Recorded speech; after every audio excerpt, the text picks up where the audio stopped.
Build creative confidence. Beat the inspiration addiction. Join the Writer's Gym.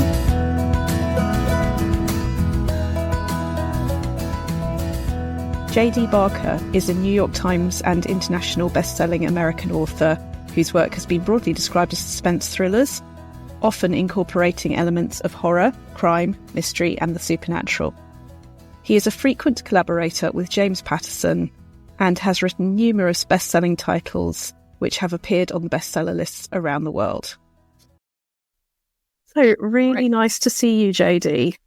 I invented the Writer's Gym because one of the things that I felt wasn't as joined up as it could be was people get feedback on their writing and don't always get feedback on the writer or find the healthy ways to be that writer. So one of the things I'd love to talk to you about today, and I know that one of the books that you're coming on to soon is to do with that side of things, of creativity, of healthy habits and things like that. What has that side of things been like for you? Well, I've done the full gambit of it. So I was writing pretty much my entire life, but it's one of those things I was told that you can't make a living as a writer, so you have to get a real job. So I went to college, I got a couple of degrees, I ended up working in finance, and I would come home and write at night. Writing for me is like an itch that I have to scratch. So like, it's not a choice. Like I have to do it every day or I get very, very twitchy. I get very irritable, and it's something I have to do. Which is something I tell people straight off the bat, because I personally feel that if you don't feel that way, I don't know that you can make it as a writer.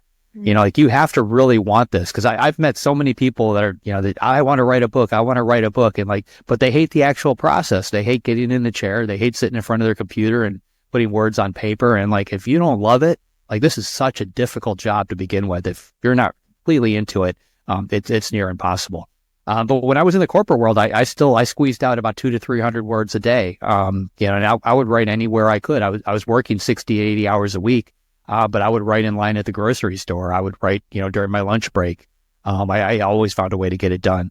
And I think you kind of have to. In today's world now, I'm a full-time author. I just celebrated my 10th year about 2 months ago, back in November. And I've got a pretty regimented schedule at this point. So it's the complete opposite what I was doing before. But I still have to tell myself this is a full-time job. You kind of have to treat it that way. So my butt's in my chair every work day. I'm there for the entire business day. My version of a business day, it ends a little earlier than it probably did in the corporate world. But I treat it as a job, and I think that's important too. What is your business day like? Do you do the 9 to 5, or are you an early start, early finish? I've got I live down the street from Dan Brown, who wrote the Da Vinci Code. And he's writing by like 5 o'clock in the morning. And like, I cannot do that. Like I swore when I left the corporate world, I was going to never set an alarm before 7 a.m. again. So I get up promptly at 7 o'clock in the morning. I make a pit stop in the kitchen to say good morning to my wife and my daughter, grab a cup of coffee, and then I head into my office. I turn off the internet when I first start, and I don't turn it on until I get my daily word count done. Because it's just too distracting for me. And, the second stuff starts coming in, I get lost and get sidetracked. And so the internet's completely off. I hammer out about 2,000 to 3,000 words, which I'm usually done with by about 10:30 or so. Then I flip that switch on the internet. All the emails start coming in. So basically the business side of this that I have to deal with. And then I work on that in a combination of interviews like this one. I do that until 3 o'clock in the afternoon. That's when my quitting bell rings. And I live on a little island off the coast of Portsmouth in New Hampshire, or New England. I go for a lap around the island. It's about 4.25 miles, just to get some exercise and kind of clear my head. And I think about what I'm going to write the next day. Then I come home and I spend the rest of the night with my wife and daughter, just have family time. And I that's kind of evolved over time. When I first started selling a lot of books, particularly when I got published in different countries, I found myself doing interviews at ridiculous times at night. Like if your book is coming out in Istanbul, like I would be up at 4 o'clock in the morning doing an interview, or 2 o'clock in the morning, 11 o'clock at night. And I didn't turn down anything. But I quickly realized that it wasn't sustainable. I was going to burn out if I kept doing that. So now I have that firm cutoff. Everything's got to be scheduled before 3 p.m. my time. If it can't be done before then, I just don't do it. Are you a leaving yourself notes person? Because something that struck me when you were talking about before you were writing full time, finding the moments to get those X hundred or however many it was words a day, Because for me, it was the phone notebook. It was when you lock that bathroom door, no one's asking you where you are or what you should be doing. Nobody knows. It was those secret moments of extra writing that really did it for me. Was it at all similar for you, or the leaving notes to yourself to come back the next time? What's that been like? There's two little tricks that I learned very early on that I still do today. So whenever I write, I listen to a thunderstorm soundtrack on noise canceling headphones. And it, not only does it drown out everything going on around me, but it's a Pavlov's dog kind of thing. As soon as I hear that noise, my mind immediately snaps into writer mode. So there's no, wake up time. I'm not staring at a blank screen. The other thing I've done pretty much from the get-go is I always quit writing in the middle of a sentence. I always know what's coming next. And by doing that, I don't worry about it. I spend the rest of my day thinking about what comes next. My brain continues to work the story, but I never have, downtime. When I first started doing this, I would write until the well went dry. I'd have like a huge day, 6,000 to 7,000 words. By the end of it, I'm exhausted. It was like squeezing water out of a rock. And I have no ideas left. There's literally no thoughts on this particular book in my head anymore. I got them all down on paper. Then the next day I would sit down and try to continue, and I would stare at that blank screen for, sometimes hours at a time trying to get back into it. But by quitting in the middle of a sentence, in the middle of a paragraph, I already, I know what's coming next. It makes it so easy. I sit down and just hit the ground running. So like those two things got me through it back when I was doing a couple hundred words. And I still do them today when I do a few thousand words. One of my favorite David Lynch quotes that you've just made me think of is, I have forgotten maybe 5 ideas ever, or 5 good ideas ever, because his thing is go where the fish are. Bring your fishing rod to the things that make you feel in the zone. Be by the river. Don't put yourself in the middle of a desert going, what's wrong with me? Why am I catching no fish? And for him, it's about don't give them a chance to swim away, as in don't not write the idea when it comes down. But it sounds like you're in a different compartment to that. Is it different for you? Because for me, I will want to give myself a keyword if there is an idea. If I'm not in the writing mode, but something has swum past, I need to catch it. I need to know it's still going to be there. I'm just wondering how that relates to sort of leaving off in the middle of a sentence, or, if you're somewhere else, an idea. How I think we all kind of do that. I mean, years back, it was paper notes. I would scribble it down and put it down somewhere.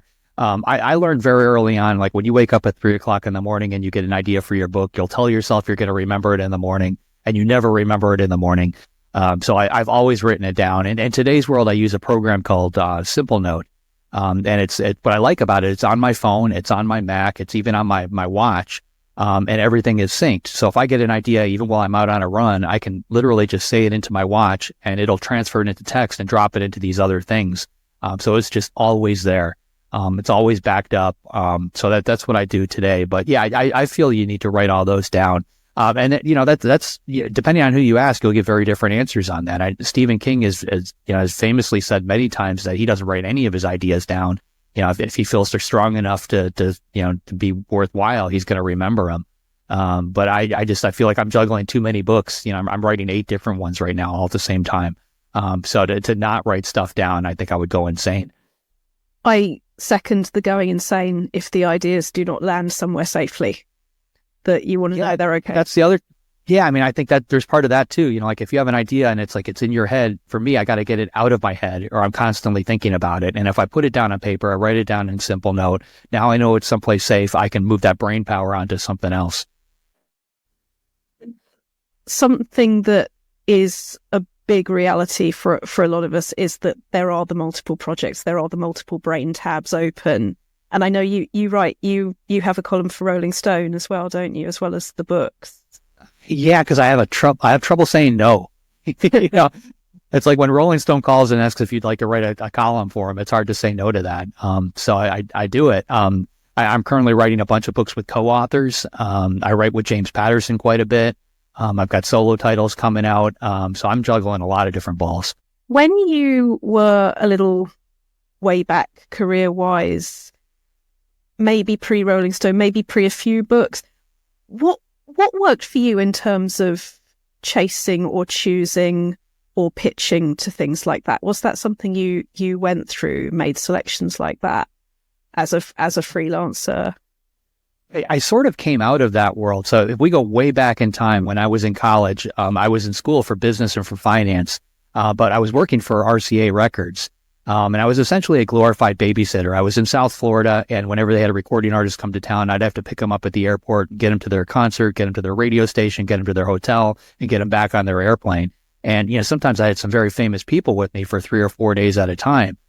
So about a month or two into it, I realized I could interview these people. So I started doing that while I had them captive in the car, and then I would sell those interviews to magazines like 17 and Teen Beat, Tiger Beat, all these magazines that my sister loved when she was growing up. So that's how I broke into that world. And so it's funny because a lot of the people that I worked with way back then have moved on to some of these other positions. They're now working in Hollywood. They're working, at some of the big publishers. They're working for Rolling Stone. So I haven't really had to go out and pitch, these types of ideas. A lot of times it's a friend of mine picking up the phone saying, "Hey, we'd love for you to do this." But one of the biggest things in this business or in any business, I think really is contacts. You never know who, when you meet somebody, you never know how you might be able to help each other later on. So I'm very good at, making those introductions. I rarely, shy away from somebody. I will always say hi to them, and I make a mental note of who they are and where they are and try to stay in touch with them over time. And you never know when those kind of things will pay off. That connection, really, it's why we're writing, isn't it? Yeah, I mean, I'll give you another example. There's an old movie from the 90s called Flatliners, which I absolutely love. It's got Julia Roberts in it, Kevin Bacon, Kiefer Sutherland, Billy Baldwin, all these people at the start of their career before anybody knew who they were. And I've that's been one of my favorite movies my entire life. I've got a project in the works with Paramount called Dracula. It's a prequel that I wrote with Bram Stoker's family, a prequel to Dracula. And one of the guys who worked on that project was named Peter Filardi. And once I got to know him, I realized he's the guy who wrote the original screenplay for Flatliners. So I told him at the time, I've got an idea to reboot the franchise if you're ever interested in doing that. And this was a couple of years ago. And he said, well, the studio still owns those rights. I don't think I'll ever get them back. But I put that seed in his head. And then this past January, about a year ago now, he called me up and said, "Hey, JD, I just got the rights back. Do you still want to do something?" So, I'm currently writing a book to reboot the Flatliners franchise, which is just one of those things, you plant those seeds and you never know what's going to come back. And it's very much about sticking to what do I want to see in the world, isn't it? Because what you're describing there, they're based on very genuine ideas, patterns. That's the cool thing about being a writer. I love that movie. I love the storyline and the premise behind it, but I had other places where I felt it could go. Instead of me sitting back waiting for that movie to happen, I'm just creating the book and I'm making it happen myself because I selfishly want to see that on the screen. And for me, that's probably the happiest advice to hear from anyone in this profession, that it is about noticing what you love, what makes you curious. I feel a lot of confidence, if not all confidence, it comes from curiosity. That if you're focused on... I think it has to. And if you're not that passionate about it, if you don't love it, the readers will pick up on it. It has to be something that you're really into. So, even if I'm writing a book, if I get halfway through it and I'm not feeling that particular vibe, I'll put it aside, indefinitely if that's what it means. But I have to be into that project from start to finish if I'm going to do it. One of my, is it inspirations? Is it whatever it is? One of my favorite things to do as a writer is what my cat used to do. God bless him. Teddy would be on one sofa one week, and that would be the only sofa in the world. And then another week it would be this sofa, and that would be the only sofa in the world. I find that I migrate, both with my projects and with where I write, in the room. There will be a certain place that is right for one project, and one might be the desk and it might be the computer, and another might be a notebook and something else. Are you a one process person, or does different moods bring you to different areas of work? No, it's funny that you bring that up. I mean, so I've got a really nice office. I've got a desk over here that I work at pretty much every day. But I'm writing in different formats. You can kind of see it in the bottom behind me here on that shelf. There's a typewriter. So every day when I walk by that typewriter in the morning, I write a sentence or two on a book that I'm working on just specifically on that typewriter. I've got a stack of notepads over on the side of my desk, and I'm writing another story in longhand. I primarily write my main project in a program called Scrivener. But I find that using all these different methods, my voice is different and the storytelling process is different, which, helps keep it fun, helps keep it entertaining. There's something very cool about writing a book on a typewriter or even longhand. You can't go back and make changes quite as easily as you can when you're writing it on a computer. So I think that's part of it. It takes me, I type 120 words a minute. I write much slower than that. So I think that's part of the reason why my voice is different. But I like changing it up like that, just because it helps create unique stories. I used to bounce around all the time, when I was still working the day job, and I would write in different places constantly. And sometimes it would be the library. Sometimes it was an office, like an undeveloped office space inside of my building that, I just could sneak away to. I like the ambiance of that. And I would change it up, based on what I was working on, whether it was a particular scene or following a certain character. Some characters got written at the library, other ones got written here. Anything like that can keep it interesting and get you to that last page is worthwhile. It's funny to hear myself saying this, but when you talked about the typewriter, my instinct was to say, doesn't it drive you mad not being able to go back, delete, move things around? But the piece of advice I give myself that I share with other people quite a bit is not being able to delete is the best thing in the world. You can follow your thought process. You can do longhand things that you might miss on the computer. Is that what's going on with the typewriter? That's a big part of it. I'm a huge fan of deleted scenes. So like the prequel that I wrote to Dracula, let me back up a little bit. So Dracula, the book, as we know it, it starts with Jonathan Harker on the train. What I learned when I was working on that project, that's actually page 120 of the original manuscript. Bram originally wrote an entire section that was very autobiographical, basically explaining why he felt vampires were real. And when he turned that manuscript in, his publisher said, we can't put this out. It's going to scare the crap out of people. And they made him cut all these pages out. So when we wrote this prequel, the prequel is essentially a retelling of those 120 pages. But we wanted to verify the story once we got it down on paper and make sure we were accurate. And we tried to figure out a way to do that. And I learned that the only original copy of the Dracula manuscript in existence was bought by Paul Allen, who co-founded Microsoft. And he had it out in Seattle. So I reached out to Paul Allen's people, and they let Dacre Stoker, who's Bram's great-grandnephew, and we flew out there and we got to see the original Dracula manuscript. And first thing we did is we opened a page, the first page, hoping to find those missing 120 pages. They weren't there either. Page number up at the top was crossed out and the number 1 was written next to it. So we thought that we weren't going to be able to do anything. But then we started flipping through the manuscript and realized that the deleted scenes basically referred back to those first 120 pages. Because Bram didn't have a computer. He couldn't delete. So when he wiped out a sentence or a paragraph, he just X'd it out. So they were still there. So those deleted scenes allowed us to put that manuscript back together. And sometimes it's, deleted scenes can be fun. Like sitting next to my fireplace, there's a stack of pages.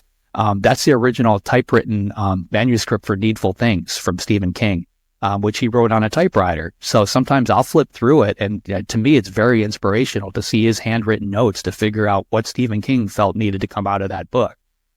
So I'm a huge fan of deleted scenes. Circling back to something you said earlier about needing to want to write or needing to write, wanting to write. And if you don't want to write, maybe it's worth wondering if you want to be a writer.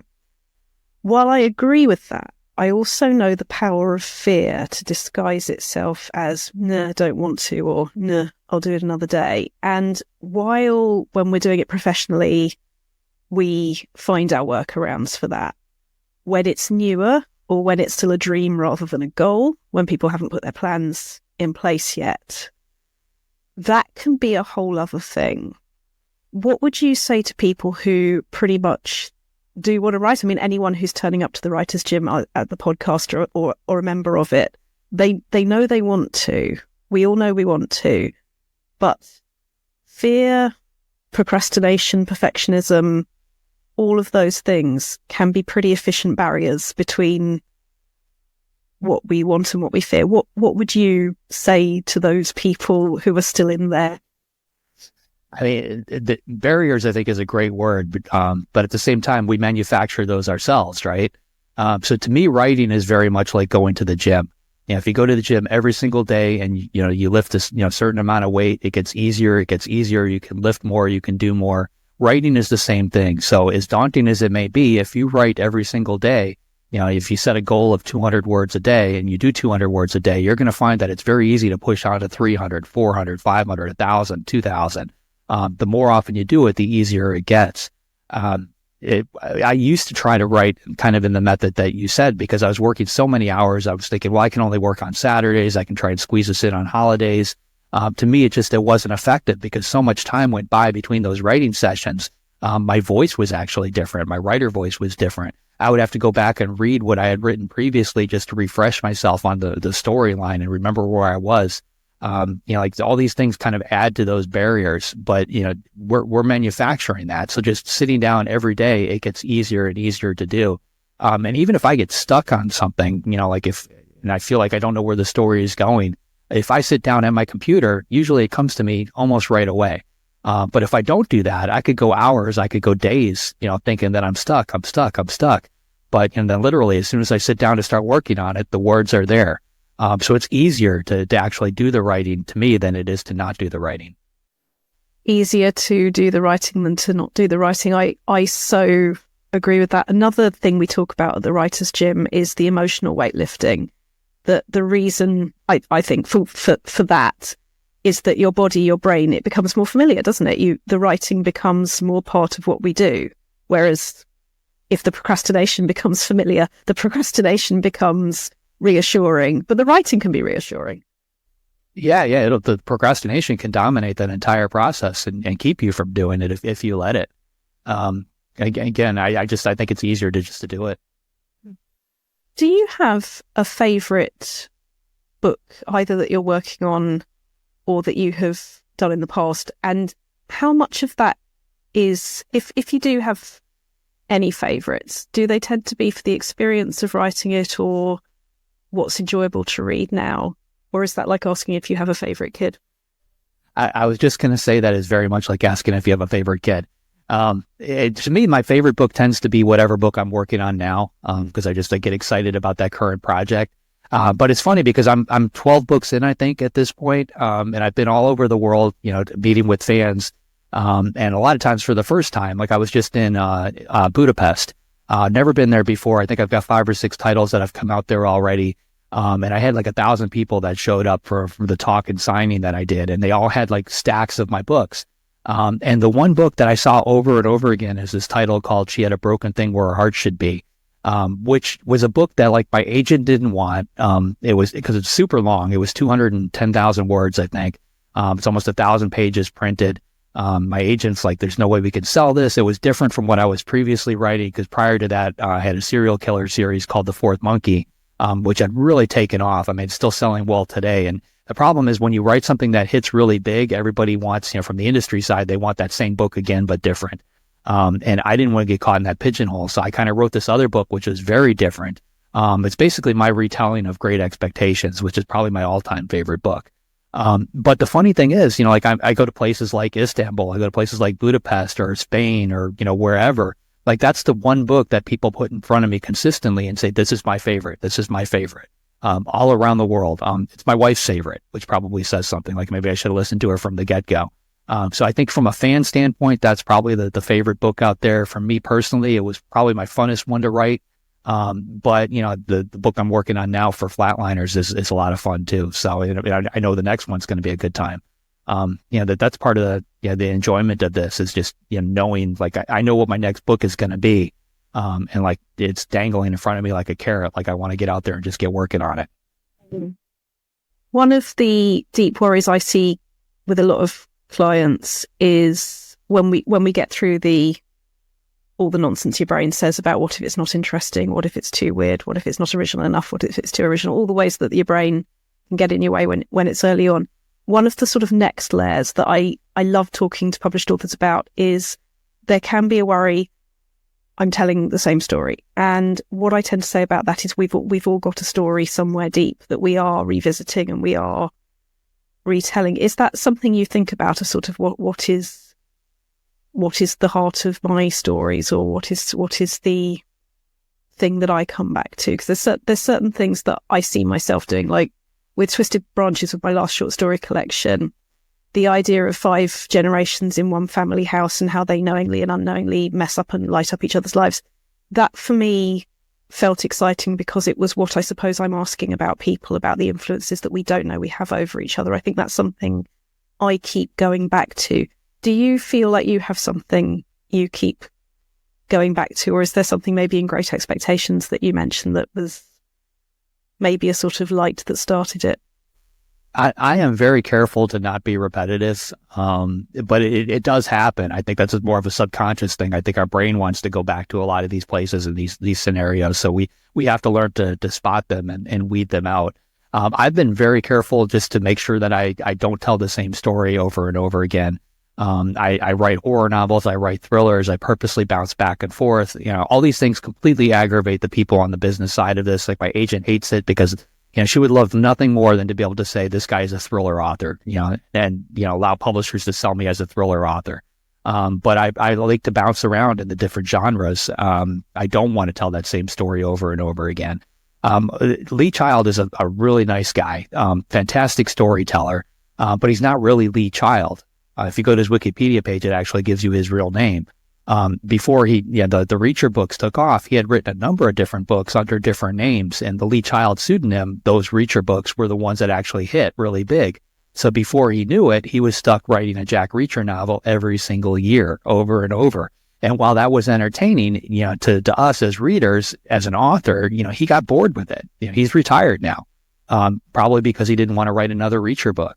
And like the idea of that happening to me just scares the bejesus out of me. So I purposely change it up. My stories are extremely different. I like to think that my common thread in all of them is suspense. But some may have horror, some may have romance, some may have sci-fi. I'm going to branch off in a lot of different directions. My author voice is always going to be the same, and I think that's what the readers come for. But the story is going to be different. And I think readers enjoy that too. They don't want to read the same thing from the same author over and over again. One of the best things for me was discovering that horror was the literature of fear, that whatever it is we're scared of, that's the place to find it. And I personally found that a useful exercise, that it was just by knowing I was in that genre, it reminded me that you take that torch into any corner, you see what you can find. Was there any sort of thing you said to yourself, or any maybe writing exercise, like we were talking about the emotional weightlifting at the gym? Is there anything in particular that's helped you that you might share with other writers? It's funny that horror jumps out, just because I was reading at a very early age. I had read all the Hardy Boys and Nancy Drew mysteries by the time I got into kindergarten. That I had moved on to Charles Dickens' Great Expectations, again, my favorite book. The first adult book I ever picked up, though, was Dracula. My mom owned an antique store, and we used to go to a lot of yard sales and garage sales. And I remember seeing a copy of Dracula. It was for 25 cents. It was sitting in a box of books. And I picked it up, and I knew it wasn't something I was supposed to have at 8 years old. It just didn't feel right. But my mom let me buy it. She let me read it. And it's the first book that ever scared me, to the point where I had to leave my lights on at night. And that the fact that it could bring out that emotion in me, I think that's why I gravitated towards horror. That was the first genre that was able to actually create something like that within me. As a writer, I purposely try to do that. I try to create those emotional moments for readers. I've got a book coming out in May called Something I Keep Upstairs, which is by far the scariest book I've ever written. It's about a haunted house. It took me 4 years to write. There were some scenes in there that just freaked me out to the point where I had to put that book aside, for a little while, work on something else and come back to it. But I think that's where the real gold is. I think, if we fall into a comfort zone, even as a writer, the readers pick up on that. You need to be uncomfortable on paper, especially when you're writing horror, if you want your readers to feel the same thing. Well, we'll definitely go there to be scared, and I'm looking forward to that. Who else scares you? Who do you read that scares you? Emails from my agent. Just Dracula. I've kind of fallen into the same groups. I think as a lot of other people. Stephen King is a go-to. I'm a big Dean Koontz fan. James Patterson has been a huge influence on me. Not even before I started working with the guy. Just his writing style. King in particular, though, I get every one of his books, and I'll read through it first as a fan. And then I go back through with the highlighter and try to pick apart what he's actually done as a writer. Because he's one of these guys where he can create a full character in 2 or 3 sentences, which is an amazing skill to have as an author. So, I've got collections of his short stories where I've highlighted every time he introduces a new character just to try to figure out how he does that sort of thing. I think in this world, it's a constant learning experience. You're always, picking, little tidbits here and there from the people that inspire you, and trying to figure out how to work those into your own writing. Oh, such a good exercise. JD, my favourite of all possible questions. What haven't I asked you that you wish I had? What haven't we covered that you would like to cover? I think we've talked about a lot of stuff. I've got a bunch of books coming out. I'd love for your viewers to pick up a couple of them. I've got We Don't Talk About Emma coming out in February. I've got another one called The Writer coming out with James Patterson in March, and then Something I Keep Upstairs comes out in May. The Writer in particular, that was probably I've written 5 books now with Patterson. This was by far the funnest one. And it's got an ending that, like, I surprised him with this ending. So it takes a lot to surprise James Patterson, and I can proudly say that I did it. Now there is the line for the resume. I surprised James Patterson. I'm guessing sort of starting out young you would be quite a fun thing to know, wouldn't it? When it's writers influenced you. He's been a huge influence on me. He originally, we sent him a copy of The Fourth Monkey, which was my serial killer thriller, just hoping to get a blurb for the back cover. Your publishers will do that. They'll mail out a couple hundred copies to all these big name authors, just hoping somebody will give you that sentence you can put on the jacket. And he actually called me to give me his review of the book. And, he was not only spot on in that, but then we just got to talking and ultimately decided to write together. And working with him, it's very much like taking his master class. He's got a master class you can take online. The difference is when you actually write with him, he calls you directly to tell you what you're doing wrong. But it's really been, it's gotten to the point where, like, I work on books on my own that have nothing to do with him, and I can hear his voice behind me, like that sentence doesn't need to be there. Cut that paragraph. It's too long. This is going on. Too wordy. So it's been fun. Beautiful. Well, JD, thank you so much for coming to talk to the Writers' Gym. All right. Take care. Thanks for having me. I appreciate it. Thank you. Good to see you.